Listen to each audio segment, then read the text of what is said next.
Nah,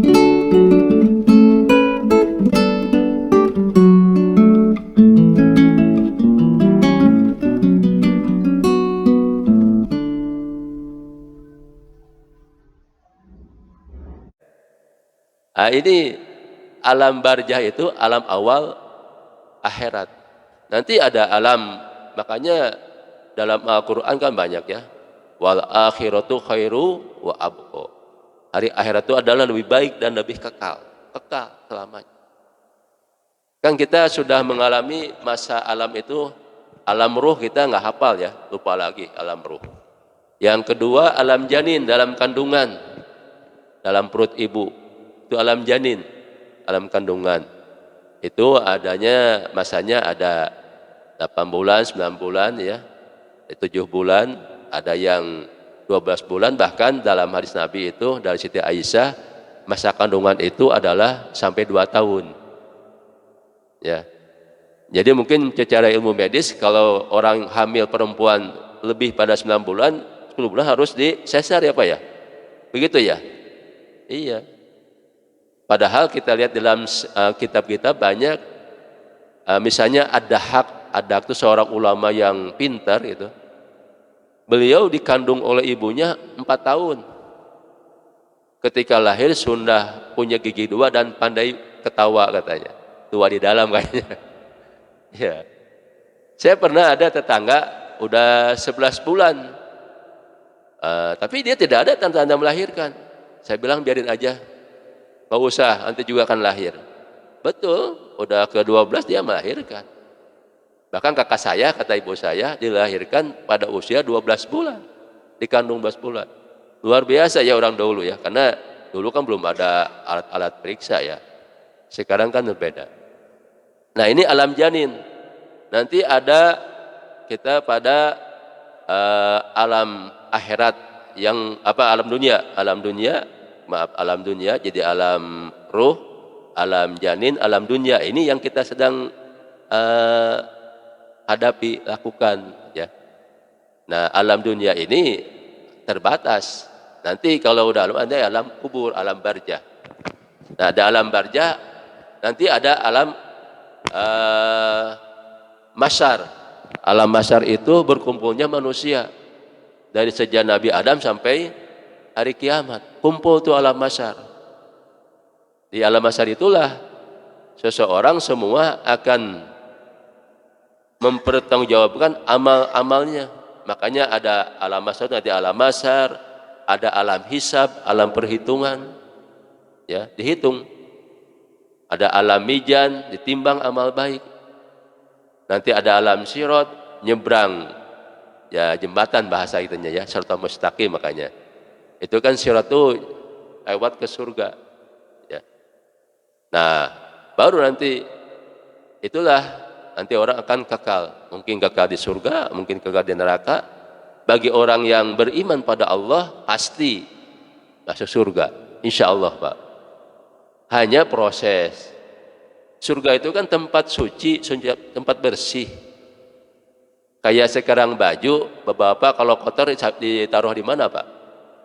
Apa langsung ke lemari yang rapi? Tidak kan? Cuci dulu. Kadang-kadang kalau kotornya itu sangat kotor pasti direndam. Bahkan pakai backlin ya Pak ya kalau kotornya direndam. Bahkan dicucinya juga dipukul-pukul kan supaya bersih. Ya sama manusia begitu. Ya. Kita masuk surga itu harus dibersihkan dulu. Nah kalau udah bersih langsung masuk nanti ke surga. Makanya di situ telah ada haud, Telaga Kausar. Nah bagi umat Nabi Muhammad ada 2 riwayat. Yang pertama katanya sebelum menyeberang dikasih minum haud. Inna a'tayna kal kausar. Itu jadi ada haud, Telaga Kausar. Tapi ada yang katakan telah nyebrang dikasih minum, wallahu alam. Ya. Itu katanya juga Nabi kita selalu memperhatikan umatnya. Nah, ini luar biasa. Allahu alam ya itu karena kita belum mengalami gitu. Tapi kita punya keyakinan. Ini kaitan dengan alam akhirat. Nah disitulah jadi kita masih panjang. Jadi hidup yang sebenarnya nanti di alam akhirat. Dunia itu hanya mampir. Ya. Kalau bapak-bapak hujan berteduh, mampir teduh, kan enggak selamanya. Pasti nanti ketika hujannya berhenti, pasti kita jalan. Gitu kan. Sama, dunia ini adalah sebagai tempat berteduh. Ya, masa. Makanya disinilah kita dunia itu adalah ad-dunya majra'atul akhirah, kata Nabi. Dunia itu adalah tanaman untuk hari akhirat. Di dunia nanam apa, itu akan hasilnya nanti di akhirat. Baik, itu yang Nabi memperkuat ya. Jadi yang pertama dihisab di yaumil qiyamah salatnya. Kalau salatnya baik diterima, maka diterima amal yang lainnya. Oleh karena itu dalam Al-Qur'an selalu diulang. Aqimus shalah wa atuz zakah. Atau ada dalam Al-Qur'an antara salat dengan zakat selalu berulang-ulang. Kata Sukardawi itu hampir 83 kali. Coba aja kita lihat ya. Bapak baca ada lafaz salat dengan zakat berulang-ulang, benar nggak 23 kali? Jadi silakan Bapak tinggal baca Quran kan gitu. Kan Bapak rajin baca Quran ya kalau lagi mau ya gitu. Ya, tapi yang paling penting dibaca Al-Quran, dibaca dengan tartil, belajar ya. Kalau dua dipahami, pahami. Nah, itu sebagai Al-Quran salat adalah merupakan tadi membedakan kenapa dikatakan satu wa yuqimus shalah. Jadi ada 3 alasan. Yang pertama adalah bahwa satu tiang agama. Yang kedua adalah sholat itu yang membedakan antara orang muslim dan orang kafir. Yang ketiga adalah sholat itu adalah yang pertama kali akan dihisab di yaumil qiyamah. Makanya dalam hadis Nabi, la tujala qudama ad-dim yaumal qiyamah hatta yus'ala an arba'in. Bolehlah tujalu, bolehlah gitu. Nanti manusia tidak akan bisa tegak berdiri, artinya tenang, telah bertanya 3 hal. Ya. Apa? Nah, jadi seseorang nanti di yaumil qiyamah tidak akan tenang ya sebelum ditanya 4 hal. Yang pertama adalah an ilmihi, an umrihi bro, an umri tentang usianya. Dipakai apa usia kita? Ya, sejak kita dewasa, balik sampai meninggal, dipakai apa usia kita? An umrihi.